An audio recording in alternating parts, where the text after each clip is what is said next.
ఓం సాయిరామ్. సమర్థ సద్గురు సాయినాథ్ మహారాజ్ కి జై. ముందుగా మన సాయి కుటుంబ సభ్యులందరికీ నమస్కారం అండి. అందరూ కూడా సుఖంగా, సంతోషంగా, ఆరోగ్యంగా బాగుండాలని మనస్ఫూర్తిగా కోరుకుంటూ ఈరోజు వీడియో మొదలు పెడుతున్నాను. ఇక ఈరోజు వీడియోలో బాబా గారు ఏం చెప్పబోతున్నారు అంటే, తల్లి నువ్వు ఎంతో అదృష్టవంతురాలివి. నీ కంట పడిన క్షణమే ఇది చూడమ్మా. 100 మందిని పోషించే శక్తిని నీకు ఇస్తాను అని బాబా గారు ఈరోజు ఒక అద్భుతమైనటువంటి సందేశాన్ని మనకు అందిస్తున్నారండి. అసలు ఈరోజు బాబా గారు అందిస్తున్న సందేశం ఏంటి? ఎందుకు మనల్ని అదృష్టవంతురాలిని చేస్తున్నారు? బాబా గారు ఎప్పుడైనా సరే అదృష్టం కలిసి వస్తుంది అని అంటున్నారంటే నిజంగా అది మన జీవితంలో రాబోతున్న అదృష్టమే అని చెప్పాలి. 100 మందిని పోషించే శక్తి ఉంది అంటే ఖచ్చితంగా మన జీవితంలో ఏ లోటు లేదు అని అర్థం. మరి బాబా గారు అంతటి అదృష్టాన్ని ఏ విధంగా కలిగించబోతున్నారో ఈ కథలో మనం తెలుసుకుందాం. ఈ కథని పూర్తిగా విని చూద్దాం. ఈ కథలో బాబా గారి ఆంతర్యం ఏ విధంగా మనకు చెప్పబోతున్నాడో తెలుసుకుందాం. ఒక ఊరిలో వెంకయ్య, అలివేలు అనే భార్యాభర్తలు ఉండేవారు. ఒకరోజు అలివేలుతో భర్త ఇలా అంటాడు, ఈ ఏడాది వర్షాలు లేవు కదా, పంటలు సరిగా పండలేదు. ఏం చేయాలో ఏమో, నాకైతే పాలు పోవడం లేదు. నేను అదే ఆలోచిస్తున్నానండి. మీ తండ్రి గారు, తాత ముత్తాతలు రాజుగారి కొలువులో పనిచేసి బాగా ఆస్తుపాస్తులు సంపాదించారు. అయినా సరే ఏం లాభం? దానికి మించి దాన ధర్మాలు చేసి మన దగ్గరికి వచ్చేసరికి ఇదిగో ఇప్పుడు ఇలా ఒకరి దగ్గర చెయ్యి చాచే పరిస్థితి వచ్చింది. అరే అలా మాట్లాడతావేంటి? మా తాత తండ్రులు చేసిన దాన ధర్మాల వల్లే వారికి ఈ ఊరిలో మంచి పేరు ఉంది. వాళ్ళ పేరే నాకు శ్రీరామ రక్ష. పెద్దలు చేసిన పుణ్యం ఊరికే పోదు. చూస్తూ ఉండు, దేవుడు ఏదో ఒక మార్గం చూపించకపోడు. నువ్వేమీ బాధపడకు. అదేదో సామెత చెప్పినట్టు మా తాతలు నేతలు తాగారు అన్నట్టు ఇప్పుడు ఇంట్లో తిండి గింజలు కూడా లేవు. దాని గురించి ఆలోచించండి. ఎవరినైనా అప్పు అడగండి. ఈ ఏడు ఊర్లో పంటలు సరిగా పండక అందరి పరిస్థితి మనలాగే ఉంది. ఇక మనకు అప్పు పుట్టే పరిస్థితి లేదు అని భర్త అంటాడు. అప్పుడు అలివేలు ఇలా అంటుంది, అవును, అందరికీ అప్పులు ఇచ్చే ఆదుకునే షావుకారు రంగయ్య ఉన్నాడుగా. ఇప్పుడు అతని దగ్గరికి వెళ్ళి 100 వరహాలు అప్పు తీసుకురండి. భలే దానివే, పోయి రంగయ్య పేరు చెబుతున్నావే. అతని దగ్గర వడ్డీలు ఎక్కువ. అయినా అతను తాకట్టు పెట్టుకొనిదే నయా పైసా ఇవ్వడు. అయినా అతని దగ్గర పెట్టడానికి మన దగ్గర ఈ ఇల్లు తప్ప మరేమీ లేదు. ఒకవేళ పొరపాటున ఇల్లు తాకట్టు పెడితే ఉండడానికి నిలువ నీడ లేకుండా పోతుంది. ఇప్పటి వరకు ఈ ఇంట్లో మనం ఏదో ఒకటి తిని గంజి తాగి బ్రతుకుతున్నాం. అది బయట వారికి తెలియకుండా బ్రతుకుతున్నాం. దానికి అంత చింతిస్తారు ఎందుకు? మన దగ్గర మీ తాతగారికి రాజుగారు బహుకరించిన కంకణం ఉందిగా, పైగా అది బంగారుదని మీ నాన్నగారు చెప్తుండగా ఒకసారి విన్నాను. దాన్ని తాకట్టు పెట్టి 100 వరహాలు తీసుకురండి అని అలివేలు అంటుంది. ఏంటి అదా? అది మా తాతగారి ధైర్య సాహసాలకు మెచ్చి రాజుగారు ఇచ్చినది. దానిని మా తాతగారి గుర్తుగా ఉంచుకున్నాను. నేను కంకణాన్ని అమ్మమని చెప్పలేదండి, తాకట్టు పెట్టమని చెబుతున్నాను. డబ్బు సర్దుబాటు అయిన తర్వాత దాన్ని విడిపించుకుందాం అని అలివేలు భర్తతో సర్ది చెప్తుంది. నీకు తెలిసే మాట్లాడుతున్నావా అలివేలు? ఆ రంగయ్య దగ్గర తాకట్టు పెట్టిన వస్తువులు, ఆస్తులు ఏవీ అంత సులభంగా విడిపించుకోనివ్వకుండా చేస్తాడు. ఇక మీ ఇష్టం, చెప్పాల్సింది చెప్పాను అంటుంది అలివేలు. కంకణం తాకట్టు పెట్టడం తప్ప మనకు ఇంకో మార్గం లేదండి. కంకణం ముఖ్యమా, పస్తులతో చావడమా అనేది మీరే నిర్ణయించుకోండి. ఇక విధి లేక కంకణం రంగయ్య దగ్గర తాకట్టు పెడదామని బయలుదేరాడు వెంకయ్య. రంగయ్య తన గుమస్తా దగ్గర ఇలా అంటాడు, అక్కడ వస్తున్నది వెంకయ్య కదూ. ఎంత కష్టం వచ్చినా మన దగ్గరికి ఏనాడూ రాలేదు, ఇప్పుడు వస్తున్నాడు అంటే ఆశ్చర్యంగా ఉందే. అయ్యా తమరు ఏమో ఏదైనా విలువైనది తాకట్టు పెట్టుకోనిదే ఇవ్వరు కదా. ఇక ఈ వెంకయ్య దగ్గర తాకట్టు పెట్టుకోవడానికి తన దగ్గర చిన్న ఇల్లు తప్ప ఇంకేమీ లేదు. మరి ఎందుకు వస్తున్నట్లు? ఏమో, అసలు అతను దేనికోసం వచ్చాడో చూద్దాం అని అంటారు. ఆహా, రా వెంకయ్య, ఏమిటిలా వచ్చావు? అయ్యా, మీలాంటి పెద్దల దగ్గరికి ఎందుకు వస్తాం చెప్పండి? అప్పు కోసమే కదా. అయినా వెంకయ్య, మా అయ్యగారు ఏదైనా విలువైన వస్తువుని తాకట్టు పెట్టుకోనిదే డబ్బు ఇవ్వడని నీకు తెలుసు కదా. మరి నీ దగ్గర అంత విలువైన వస్తువులు ఏమున్నాయి? అయ్యా, మీరు చెప్పింది నిజమే. అందుకే తాకట్టు పెట్టడానికి నా దగ్గర విలువైన వస్తువు ఉంది. ఈ బంగారు కంకణాన్ని చూడండి. ఇది మా తాతగారి ధైర్య సాహసాలకు మెచ్చి రాజుగారు ఇచ్చిన బహుమతి. దీనిని తాకట్టు పెట్టుకొని 100 వరాలు ఇవ్వండి, పుణ్యముంటుంది. అప్పుడు రంగయ్య దానిని చేతికి తీసుకుని పరిశీలించి ఆశ్చర్యపోయాడు. ఆ బంగారు కంకణం మేలిమి బంగారంతో చేసింది. ఇంతవరకు అంతటి మేలిమి బంగారు కంకణాన్ని చూడకపోవడంతో ఇది అసలు సిసలైన బంగారం. దీనిని వదులుకోకూడదు. ఈ వెంకయ్యని ఎలాగైనా మోసం చేసి ఈ కంకణం కాజేయాలి అని గుమస్తా వైపు చూసి, ఒరే వెళ్ళి సుబ్బయ్య అప్పు గొడవ తీరిపోయి 2 మాసాలవుతుంది. అతని ఇంటిని స్వాధీనం చేసుకోవాలి. నువ్వు ఆ సంగతేదో చూడు అని గుమస్తాతో అనగా గుమస్తా అక్కడి నుండి వెళ్ళిపోతాడు. చిత్తం మహాప్రభు అంటూ. ఇక వెంకయ్య, ఇలాంటి పనికిరాని వస్తువులను ఉంచుకున్నందుకు నిన్ను చూస్తే జాలేస్తుందయ్యా. కానీ తాకట్టు పెట్టుకోవడానికి నీ వద్ద విలువైన వస్తువు ఏదీ లేదు. నువ్వు ఎంత అవసరం అయినా నా దగ్గర ఎప్పుడూ చేయి చాచలేదు. మొదటిసారి అప్పు అడిగావు. నీ పెద్దలను చూసి గౌరవంతో ఏ వస్తువు తాకట్టు పెట్టుకోకుండా నేను ఒక 50 వరహాలు ఇస్తున్నాను. ఇది తీసుకొని తిన్నగా ఇంటికి వెళ్ళు. నాకు వడ్డీ కూడా అవసరం లేదు. ఆ డబ్బుని నీకు ఇప్పుడే ఇస్తున్నాను అని చేతిలో ఉన్న కంకణాన్ని తీసి పెరట్లోకి విసిరి పడేసి, ఇది ఒక పనికిరాని చెత్త కంకణం. నీ వద్ద ఉన్నా నా వద్ద ఉన్నా ఇది ఎవ్వరికీ పనికిరానిది. రంగయ్య చెప్పిన మాటలు నమ్మి వెంకయ్య ఇలా అంటాడు, మీరు నిజంగా ధర్మాత్ములు ప్రభు.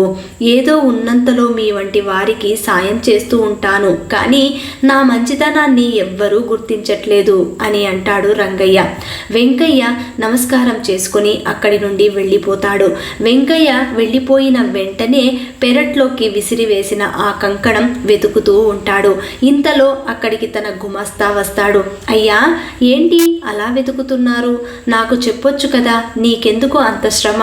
అది కాదురా, ఇందాక పనికిరాదని వెంకయ్య కంకణం ఇక్కడ విసిరి పడేశాను. దానికోసమే ఇప్పుడు వెతుకుతున్నాను.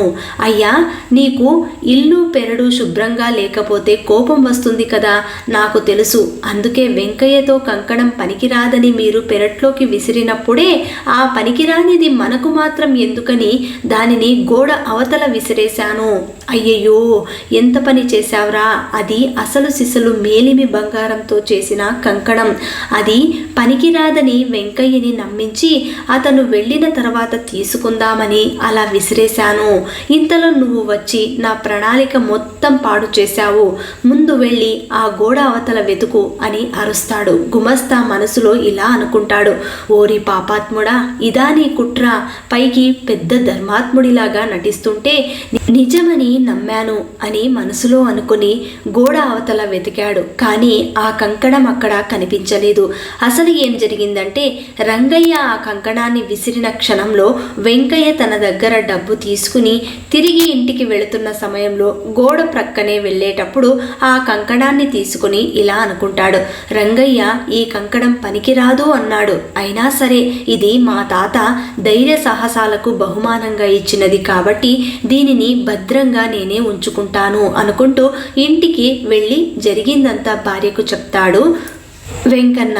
అలివేలు సంతోషిస్తుంది. ఇక ఇక్కడ గుమస్తా ఆ కంకణం వెతికి వెతికి అలసిపోయి చివరికి తన షావుకారు దగ్గర దొరకలేదు అని చెప్పగా రంగయ్య అగ్గి మీద గుగ్గిల్లయ్యాడు. నీ వల్ల నాకు నష్టం జరిగింది. ఈ నష్టాన్ని పూడ్చే మార్గం కూడా నీదే. లేకుంటే ఈ నష్టాన్ని నీ జీతంలో కోసేసి పూడ్చుకుంటా అని అంటాడు. మహాప్రభు, అంత పని చేయకండి. మీతో కలిసి ఎన్నో పాపకృత్యాలలో పాల్గొనిన వాడిని ఇంకో పాపపు సలహా ఇస్తాను, దయచేసి వినండి. ఆ వెంకయ్య ద్వారానే మీరు పోగొట్టుకున్న దానికి కొన్ని రెట్ల లాభం పొందుతారు అంటూ రంగయ్యతో తన ఆలోచన చెప్తాడు.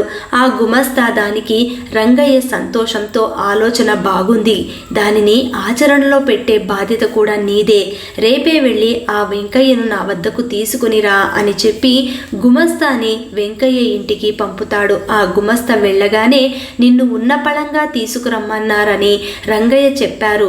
ఎందుకు పిలిచారు, నీకేమన్నా తెలుసా అని అడుగుతాడు గుమస్తా దగ్గర. పెద్దవాళ్ల వ్యవహారం మనకేం తెలుస్తుందండి, అయినా సరే మళ్ళీ వెంకయ్య ఇలాగే అడుగుతాడు గుమస్తా దగ్గర. అసలు చెప్పు, ఎందుకు పిలిచారో. కానీ ఆ గుమస్తా ఇలా అంటాడు, అయ్యా ఒకటి మాత్రం చెప్పగలను, రంగయ్య గారు మీకు ఏదో మేలు చేసే ప్రయత్నంలో ఉన్నారనిపిస్తుంది. గుమస్తా గారు చెప్తున్నారుగా, రంగయ్య గారి మంచితనం మనకు తెలిసిందేగా, వెళ్ళి రండి, మనకు మంచే చేస్తారు అని అలివేలు అంటుంది. అలా వెంకన్నను ఆ గుమస్తా రంగయ్య వద్దకు తీసుకెళ్తాడు. రా వెంకయ్య, నిన్న నువ్వు వచ్చి వెళ్ళినప్పటి నుండి నీ గురించే ఆలోచిస్తున్నాను. చెప్పు, ఇప్పుడు ఇల్లు ఎలా గడుస్తుంది? అయ్యా, రాజయ్య దగ్గర 10 ఎకరాలు కౌలుకు తీసుకుని వ్యవసాయం చేస్తున్నాను. దురదృష్టవశాత్తు ఈ ఏడు పంట సరిగా పండలేదు. నీ పరిస్థితి తెలిసి నిన్ను పిలిపించాను. నీకు తెలుసు కదా, అసలే నాది జాలిగుండే. వాగు దగ్గర మాకు ఉన్న 40 ఎకరాలలో మామిడి తోట వేయాలనుకుంటున్నాను. మొక్క నుండి ఫలసాయం పొందే వరకు 4 ఏళ్లు పట్టవచ్చు. ఈ 4 ఏళ్లు నీవు దానిని కనిపెట్టుకొని ఉండాలి. ఏమంటావ్? అయ్యా, మీరు చెప్పినట్టే చేస్తాను. మరి నెలకు జీతం ఎంత ఇస్తారు? జీతమేమీ కాదు, కానీ నువ్వు మామూలంగా రాజయ్య పొలం కౌలుకు చేసుకో, అలాగే 4 ఏళ్లు నా మామిడి తోట కూడా చూసుకో, జీతమేమీ లేదు అనేసరికి వెంకయ్య మౌనంగా నిలబడిపోయాడు. వెంటనే రంగయ్య పెద్దగా నవ్వుతూ, వెంకయ్య, జీతం ఇవ్వను అని చెప్పాను, కానీ నీకు ప్రతిఫలం ఇవ్వను అని చెప్పలేదు కదా. 4 ఏళ్లు నువ్వు కష్టపడితే నా 40 ఎకరాల మామిడి తోటలో 4 ఎకరాల మామిడి తోటని నీకే రాసిస్తాను. నువ్వు చేయవలసిందిగా ఈ తోట నీ సొంత తోటలాగా చూసుకోవడమే. రంగయ్య అలా అనేసరికి వెంకయ్యకు 4 ఎకరాలు ఇస్తాను అనంగానే వెంకయ్య పట్టరాని సంతోషంతో, అయ్యా, మీరు నిజంగా ధర్మప్రభువులు, మీ కోరిక ప్రకారం 40 ఎకరాల మామిడి తోట నేను వృద్ధి చేస్తాను అని అనగానే అక్కడే ఉన్న గుమస్తా ఇలా అంటాడు, ఓరి నీ సంతోషం సంతకు వెళ్ళా, మాట మీద పనులు జరిగే రోజులు కాదురా ఇవి. 4 ఏళ్ల తర్వాత నీకు 4 ఎకరాలు రంగయ్య గారు ఇచ్చేటట్టు పత్రం రాయించుకో. అయ్యా, పత్రమేమీ అవసరం లేదు, రంగయ్య గారి మీద పూర్తి విశ్వాసం ఉంది. ఆ తర్వాత వాగు దగ్గర ఉన్న 40 ఎకరాల పొలంలో మామిడి చెట్లు నాటారు. క్రమంగా చెట్లు పెరిగి పెద్దవయ్యాయి. తోటలో ఉన్న వెంకయ్యతో రాజయ్య ఇలా అంటాడు, వెంకయ్య, నీ కష్టం ఫలించిందయ్యా. చూస్తుండగానే 4 ఏళ్లు గడిచిపోయాయి.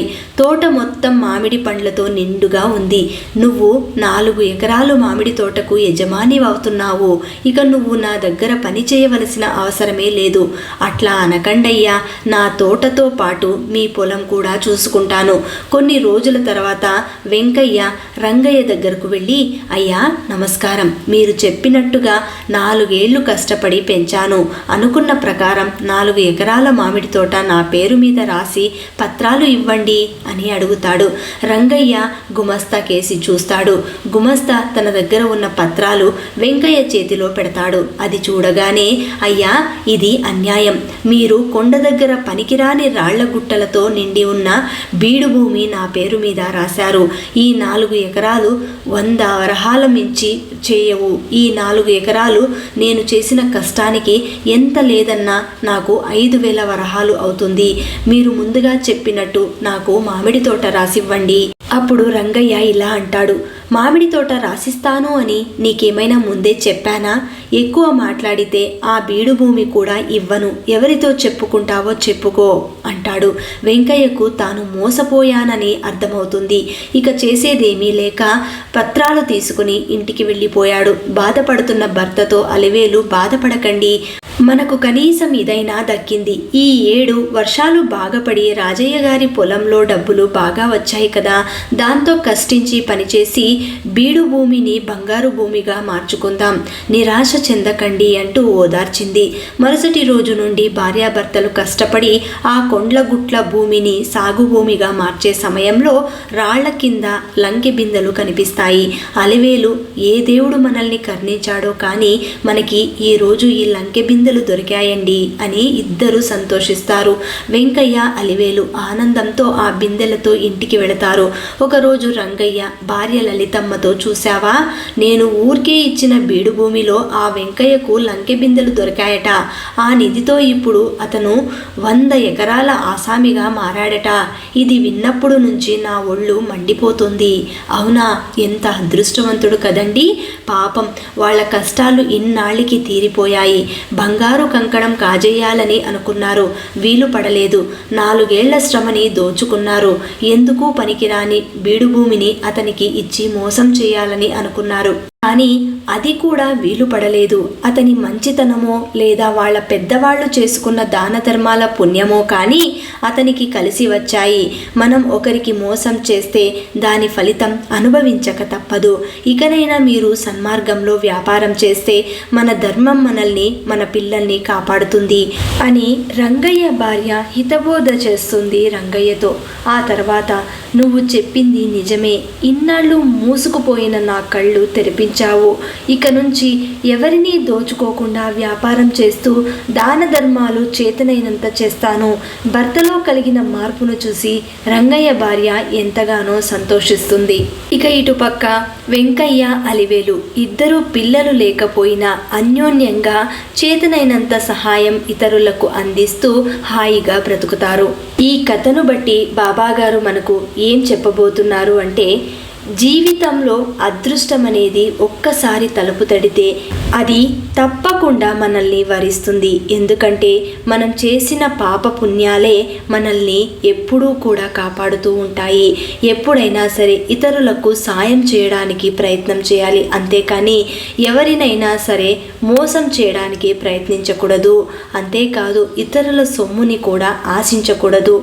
మనం మన కష్టాన్ని ఎప్పుడైతే నమ్ముకుంటామో భగవంతుడు ఆ కష్టానికి తగిన ఫలితం ఏదో ఒక రోజు మనకు అదృష్ట దేవతగా వరిస్తుంది. కాబట్టి ఈ క్షణం ఉన్న కష్టాన్ని మరిచిపోయి సంతోషంగా నీ వాళ్లతో బ్రతకడానికి ప్రయత్నం చెయ్యి. శ్రద్ధ, సబూరితో, సహనంతో, ఓపికతో ఉండి చూడు తల్లి అని బాబాగారు ఈ సందేశాన్ని అందిస్తున్నారండి. ఈ కథ నచ్చిన వాళ్ళందరూ శ్రద్ధ, సబూరి అని కమెంట్ చేయండి. ఈ వీడియో చివరిలో వర్షం పడడం కారణంగా కొంచెం వాయిస్లో తేడా ఉంటుందండి, దయచేసి దాన్ని అర్థం చేసుకోగలరు. ఈ కథ నచ్చిన వాళ్ళందరూ శ్రద్ధ, సబూరి అని కమెంట్ చేయండి. అలాగే 10 మందికి అంతేలాగా ఈ వీడియోని షేర్ చేయండి, లైక్ చేయండి. మళ్ళీ ఇంకొక మంచి వీడియోతో మీ ముందుంటాను. అంతవరకు సెలవు. సర్వే జన సుఖినో భవంతు. సర్వం శ్రీ సాయినాథార్పణమస్తు.